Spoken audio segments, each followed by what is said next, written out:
Prime Minister Modi, क्योंकि he represents Hinduism, so technically he is representing the entire Hindus, and there is no one to represent the other minorities.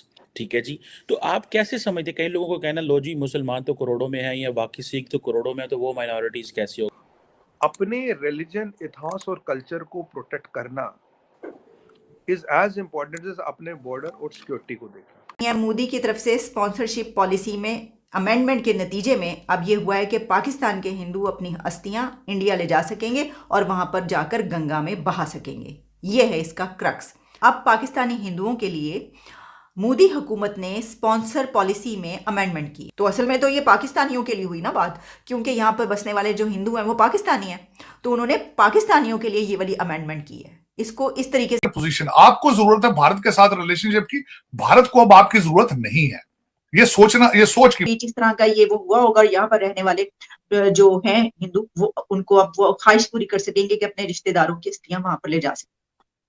इसको क्या मैं इसको बड़ा खुश है स्टेप लूंगा, कहूंगा। और दूसरा, मैं आलिया ये कई दफा ये कह चुका हूं कि पाकिस्तान को they have to fix their relationship with India to move forward.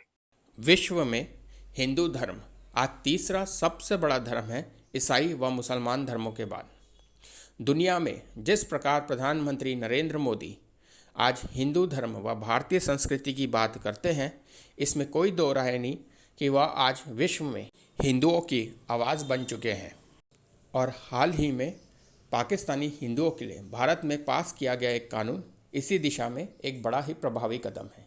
आइए चर्चा सुनते हैं कि पीएम मोदी की तरफ से स्पॉन्सरशिप पॉलिसी में अमेंडमेंट के नतीजे में अब ये हुआ है कि पाकिस्तान के हिंदू अपनी अस्थियां इंडिया ले जा सकेंगे और वहां पर जाकर गंगा में बहा सकेंगे। ये है इसका क्रक्स। अब पाकिस्तानी हिंदुओं के लिए मोदी हुकूमत ने स्पॉन्सर पॉलिसी में अमेंडमेंट की है, और वो अमेंडमेंट ये है कि अब यहाँ पर अगर कोई इस दुनिया से चला जाता है तो उसका कोई भी रिश्तेदार 10 दिन के वीज़ा पर इंडिया जा सकेगा। इसकी बड़ी तारीफ की जा रही है, और उस तारीफ का मकसद ये है, या वो इस वजह से की जा रही है कि एक ऐसे वक्त में कि जब इंडिया और पाकिस्तान के बीच जो टाइज हैं वो बहुत टेंस हैं और बहुत ताल्लुकात ख़राब हैं, तो ऐसे वक्त में कोई ऐसा कदम उठाना कि जिसका ताल्लुक पाकिस्तान से हो, यानी इंडिया और पाकिस्तान के बीच यहाँ पर भी अगर कोई ऐसा स्टेप लिया जाएगा जिसका डायरेक्ट ताल्लुक और असर जो है वो इंडिया, यहाँ हम जिनकी बात करें वो पाकिस्तानी है, तो यहाँ के पाकिस्तानी को ये अब सहूलत दे दी है, फैसिलिटी दे दी है कि पाकिस्तानी वहाँ पर जाकर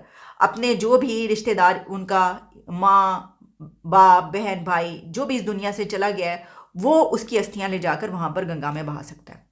तो असल में तो ये पाकिस्तानियों के लिए हुई ना बात, क्योंकि यहाँ पर बसने वाले जो हिंदू हैं वो पाकिस्तानी हैं, तो उन्होंने पाकिस्तानियों के लिए ये वाली अमेंडमेंट की है। इसको इस तरीके से नहीं, अच्छा वो ठीक है, मज़े की बात है। रिसेंटली मुझे याद है डॉक्टर जयशंकर ने जब 25 सितंबर को यूएन जनरल असेंबली में खिताब किया, तो उन्होंने 5 बड़े मोटे पॉइंट्स किए जो which are central to India these days.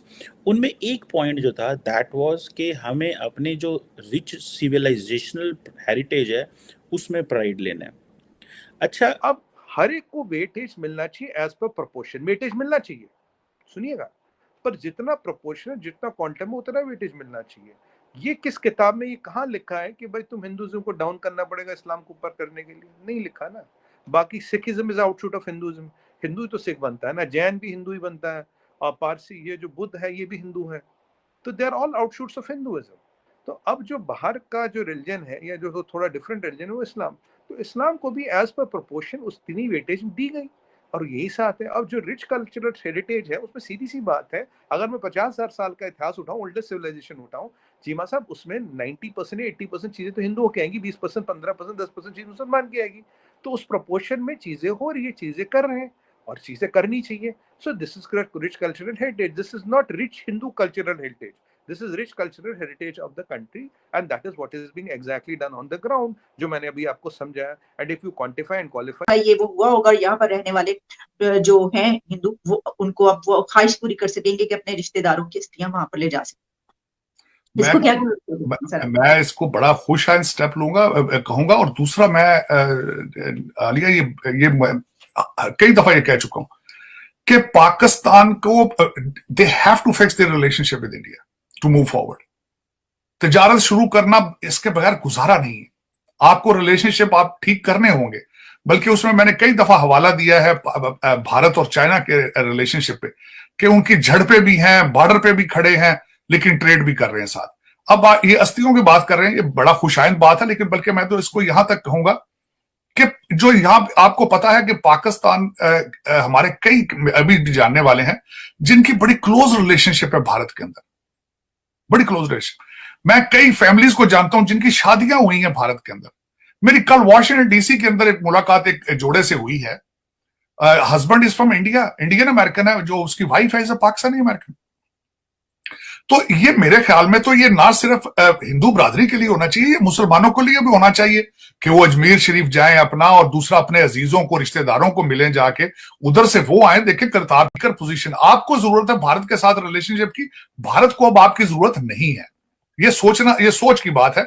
लेकिन ये कि मैं बार बार उसमें कहता हूं इसके लिए बहुत ज्यादा पॉलिटिकल इक्विटी की जरूरत है और नेशनलिज्म की जरूरत है, जो कि मुझे कभी भी नजर नहीं आया आपकी लीडरशिप के अंदर, जिसमें वो नेशनल इंटरेस्ट बेस्ड डिसीजन लें। वो पर्सनल डिसीजन लेते हैं, अपनी पर्सनैलिटीज को प्रमोट करने के लिए डिसीजन लेते हैं।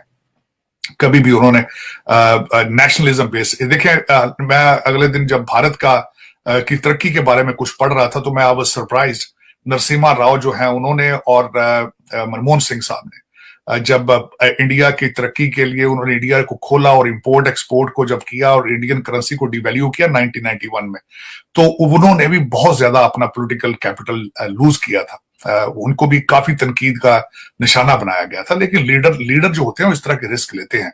काश के हमारे को लीडर जो है वो अपने इन शेल से बाहर निकल के नेशनल इंटरेस्ट बेस्ड डिसीजन। सैकड़ों पाकिस्तानी हिंदू अपने रिश्तेदारों की अस्थियों को भारत में मतबर्रक समझे जाने वाले दरियाई गंगा में खुद सपुर्द उसके कर सकेंगे, सपुर्द आब कर सकेंगे, यानी पानी में बहा सकेंगे। ये वजीर आजम नरेंद्र मोदी की तरमीम शुदा स्पॉन्सरशिप पॉलिसी से मुमकिन हो सका है। तो ये जो एक कदम उठाया गया है कि पाकिस्तान में रहने वाले जितने भी हिंदू हैं उनकी, क्योंकि ये ख्वाहिश होती है, उनके ये रिचुअल्स हैं, उनका ये है एक तरीक़ाकार, तो उनको ये इजाज़त दी गई है कि वो अपनी अस्थियां ले जाकर भारत जा सकते हैं और वहाँ पर गंगा में बहा सकते हैं।